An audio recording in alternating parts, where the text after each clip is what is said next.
प्रदेश को तो डूबेगा। मतलब 10 वर्ष में चाहे मेरा सरकार रही हो चाहे आपकी रही हो, किसी मैं स्वयं शिक्षा मंत्री हूँ, अपराधी होऊंगा, कोई चिंता की बात नहीं। लेकिन आप कम से कम इन 10 सालों से इन जितनी कोचिंग संस्थाएं चल रही है, इनकी जितनी परीक्षाएं हुई है, उनके परीक्षा के रिजल्ट के साथ आप एक टीम लगा करके इनका पोस्टमार्टम करो, तब आपको समझ में आ जाएगा कि ये बीमारी कहाँ से चली है। ये बीमारी इन व्यवसायियों के थ्रू चली है। मैं और आप पेपर आउट करेंगे, पेपर लाऊंगा, 5 लाख दे दूंगा, 8 लाख दे दूंगा, मैं क्या 2 करोड़ 5 करोड़ 8 करोड़ दे सकता हूँ क्या भैया? ये सारे के सारे जो पैसे देने वाले बड़े बड़े दिग्गज लोग हैं, जो कोई 10 करोड़ में पेपर ले जाता है, कोई 3 करोड़ में ले जाता है, कोई 2 करोड़ में ले जाता है, फिर अपने कोचिंग संस्थान में रिजल्ट लाता है, उसके बाद बड़े बड़े पोस्टर बाहर लगाता है, मेरा 100% सिलेक्शन। ये है बीमारी की जड़। अगर मार करना चाहते हो तो यहाँ करो, तब तो जाकर के इसको कोई रोक सकोगे। बाकी से केवल मन को संतुष्ट करने का काम करो तो ये राजस्थान के उस गरीब बच्चे के साथ न्याय नहीं होगा, जो बड़ी मुश्किल से पढ़ता है, अपने घर में बूढ़े माँ बाप को भूखे मार के पढ़ता है और उसके बाद परीक्षा के लिए जाता है, रोता हुआ घर लौटता है। क्या दुख नहीं होता है? हम लोगों के मन में कोई रहम नहीं है कि आखिर उस बच्चे का क्या होगा जो अपनी बड़ी पीड़ा के साथ पढ़ रहा है। इन सारे पैसे वाले लोगों के पास में आपने सारी सरकारी नौकरियों को भेज दिया। मैं बहुत कड़वा सच बोल रहा हूँ। आज जो पिछले 8 साल में नौकरी में लगे ना, उन सब का भी पोस्टमार्टम कराओ, आपको लगेगा आधा फर्जी मामला निकलेगा। कोई है नहीं, कोई सोचने वाला है इस पर कि आखिर उसके दर्द को कौन जानेगा? है ना, जिस प्रकार से हमने परीक्षा के माध्यम से इन पैसे वाले लोगों को उतार करके सारे के सारे उन गरीबों की आशाओं के ऊपर पानी फेर दिया। रात और दिन पढ़ता है, भूखा प्यासा पढ़ता है, घर बेच करके पढ़ता है, खेत बेच करके पढ़ता है, लेकिन जब उसका सिलेक्शन नहीं होता तो जहर खा के मरता है। कोई इस पीड़ा को समझने के लिए तैयार नहीं है। और हम इस कानून को ला करके दुनिया को बताना चाह रहे हैं कि हमने इतना बड़ा कानून कर दिया, इस कानून से कुछ भी नहीं होगा। मैं आज आपको कह रहा हूँ, ये जो आपने नए प्रावधान जोड़े हैं, मैं सोचता हूँ कि मुझे कुछ बोलने की इच्छा नहीं, मुझे बहुत दुख है इस बात का। क्या होगा ये?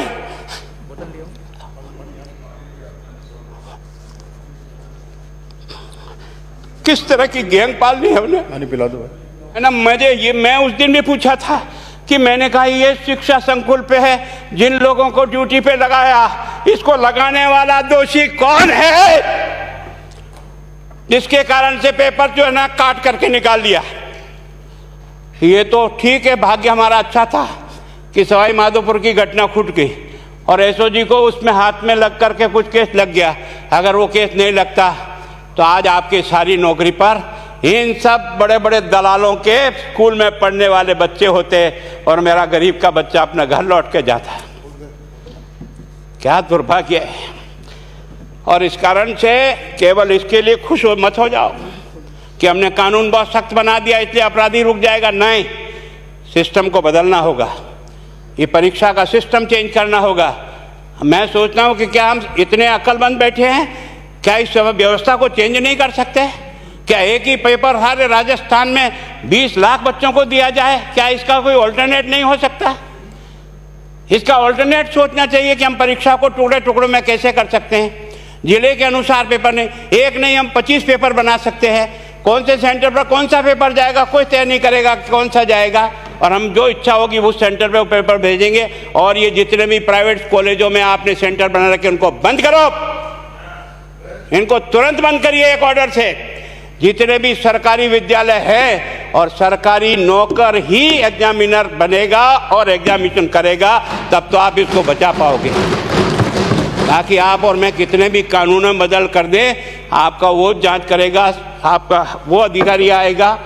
आपने कहा भाई सेशन जज के नीचे नियुक्ति नहीं होगी, इसके अलग से कोर्ट होगा, बहुत अच्छी बात है। प्रोविजन जो आपने डाले हैं वो स्वागत योग्य है, स्वागत करता हूँ, पर इन प्रोविजन को लागू तो आप और मैं ही करूँगा, कौन करेगा? जब हम ही ठीक नहीं है तो इन प्रोविजन क्या रोएंगे अंदर बैठे बैठे? जब तक हमारा दिल और दिमाग ठीक नहीं होगा ना, इस बीमारी का इलाज नहीं होगा। हमने शिक्षा के मंदिर को भ्रष्टाचार की भट्टी में जलाकर खाक कर दिया। दुर्भाग्य हमारा। जहां से कोई आशा की किरण दिखती थी उस गरीब को कि चलो मैं अपनी मेहनत से आगे बढ़ जाऊंगा, लेकिन अब वो निराशा में आ गया, उसको लगा कि अब कोई रास्ता नहीं है। और इस कारण से मैं सोचता हूं कि आप जिस भावना से लाया, मैं आपकी भावना की इज्जत करता हूं, लेकिन केवल आपकी भावना इन बेईमानों को नहीं रोक सकेगी। इसको रोकने के लिए हमको सिस्टम को बदल करके और तुरंत उस पर ध्यान करना चाहिए। कानून 302 का बना हुआ है, क्या मर्डर रुक गए?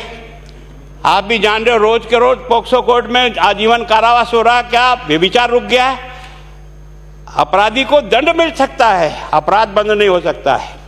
अपराध बंद करने के लिए जो सिस्टम होते हैं उस सिस्टम में चलो। एकमात्र इस देश में भ्रष्टाचार की भट्टी में देश जल रहा था, केवल और केवल एक तरह से प्रत्येक व्यक्ति का खाता खुलवाकर देश के प्रधानमंत्री में सारा का सारा बेनिफिट उसका सीधा खाते में डाला। बेईमानों को चोट लगी नहीं लगी, उस तरफ अपना दिमाग बचाओ, उस तरफ अपना दिमाग लगाओ।